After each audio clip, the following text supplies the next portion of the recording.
Dr. Schumacher, can I interject for a minute, please? So the reason why I want to say this is that that course alignment tool is really nice because it shows the EST standards also, because EST standards is something particular to our program. It's an instructional technology program. So every school, every department might have their own guidelines that they have to follow.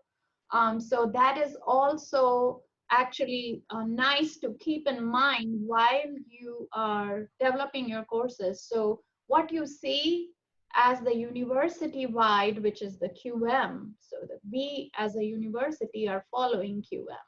But you might have something for your program, for your department, something that you would need to follow. So those are some of the things that you might want to keep in mind while you are creating those learning objectives and following the instructional material or activities or assessment or whatever you are planning for that particular week or for that course. Yes. Well, and probably with your accreditation, you're going to have to prove that at some point one day, the accrediting body is going to want to know how you met that standard. And so if you've got them in courses, then that's a pretty clear path to that. So thank you for reminding me of that, for mentioning that, Dr. Varma.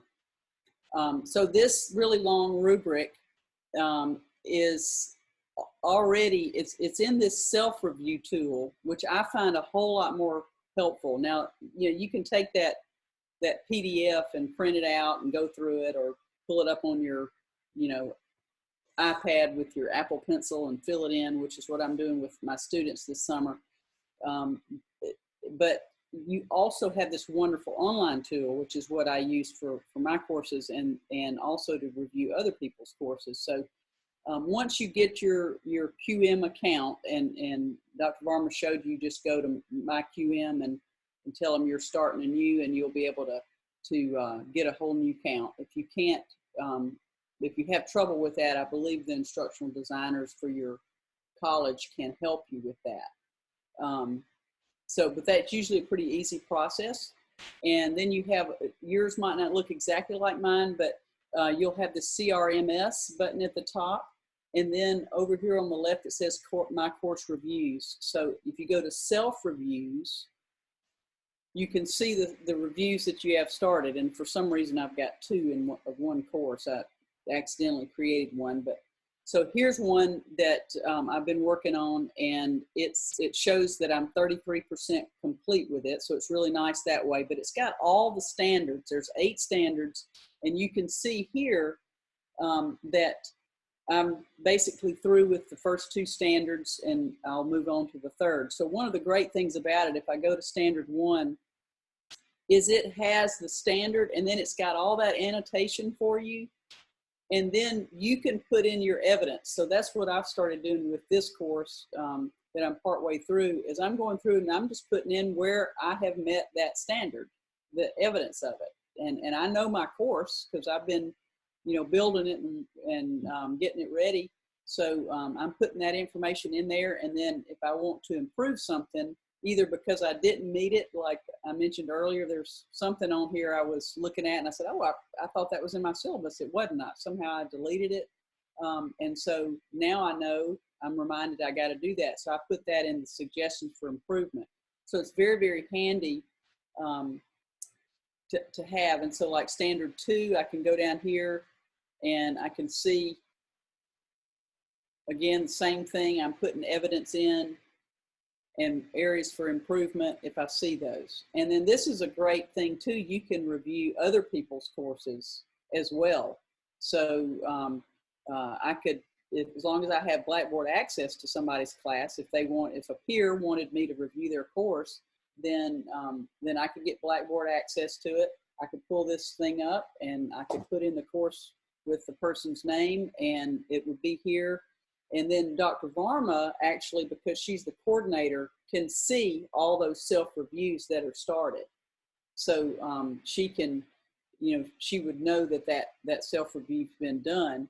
But one of the cool things about this too is there's, in the end, you'll get something, and I'm gonna hit preview to see it so you can see it. But here it has this summary basically of everything you did. So it goes through on this course. So it's got the name of the course, and then it's got standard 1, and it says that standard 1.1 and 1.2 are required. So for those to be quality matter courses, those standards, those components must be met. There's some of the others that maybe are not met, but the course can actually end up being a quality matters course without everything being met. As long as the required points are there, the required ones are met, and as long as it equals like a certain, like 84 or 85 or something, there's a number that it has to be in order to be a, you know, full quality matters course.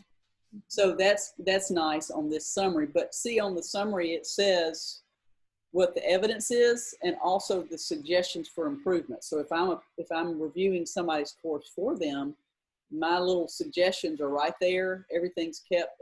You don't have to do it at one time.